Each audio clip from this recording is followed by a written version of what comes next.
বাংলাদেশে যে কর্মসূচিটা আমরা হাতে নিয়েছি এটি যদি অব্যাহত থাকে তাহলে বাংলাদেশে নতুন ভাবে একটা জাগরণ সৃষ্টি হবে, নতুন বিপ্লব, নতুন আন্দোলন তৈরি হবে জনাব তারেক রহমানের নেতৃত্বে। আমরা আশাবাদী ইনশাআল্লাহ।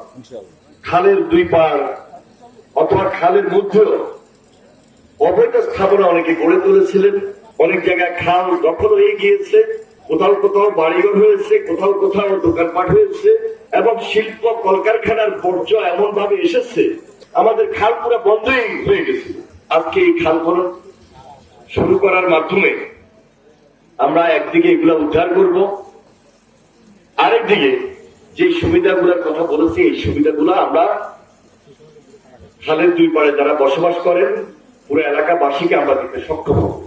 ওয়াবদার খাল, বুলুয়া নদী পুনঃখননের উদ্যোগ আমরা গ্রহণ করেছি এবং এই তিনটা গুরুত্বপূর্ণ খাল নদীর সাথে যে সমস্ত ছোট খাটো কানেক্টেড খাল আছে সেগুলো আমরা খনন করার কাজ হাতে নিয়েছি বিদায় আজকে এখানে উপস্থিত হয়েছি।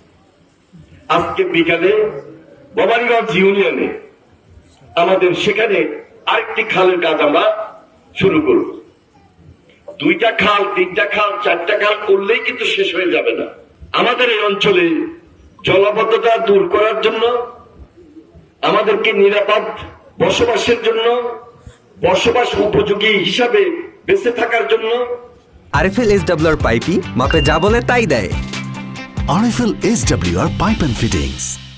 প্রকৃতির সঙ্গে যুদ্ধ করে এখানে টিকে থাকার জন্য এই কর্মসূচি আমাদেরকে অব্যাহত রাখতে হবে এবং যতটা খাল এর সঙ্গে সংযুক্ত আছে প্রত্যেকটা খালকে আমরা এই উন্নয়নের আওতায় নিয়ে আসবো ইনশাআল্লাহ।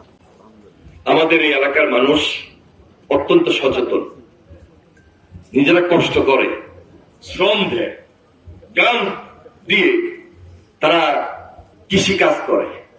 কৃষির বাহিরে আমাদের বেঁচে থাকার আর কোনো অবলম্বন নাই।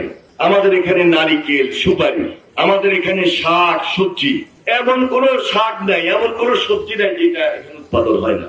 তাহলে এগুলা যদি ব্যাপক আকারে উৎপাদন করতে হয়, মৎস্য চাষ যদি বৃদ্ধি করতে হয়, পানি ছাড়া আর কোন ব্যবস্থা আছে, আর কোন অবলম্বন আছে? তাহলে পানিটাকে ধরে রাখতে হবে।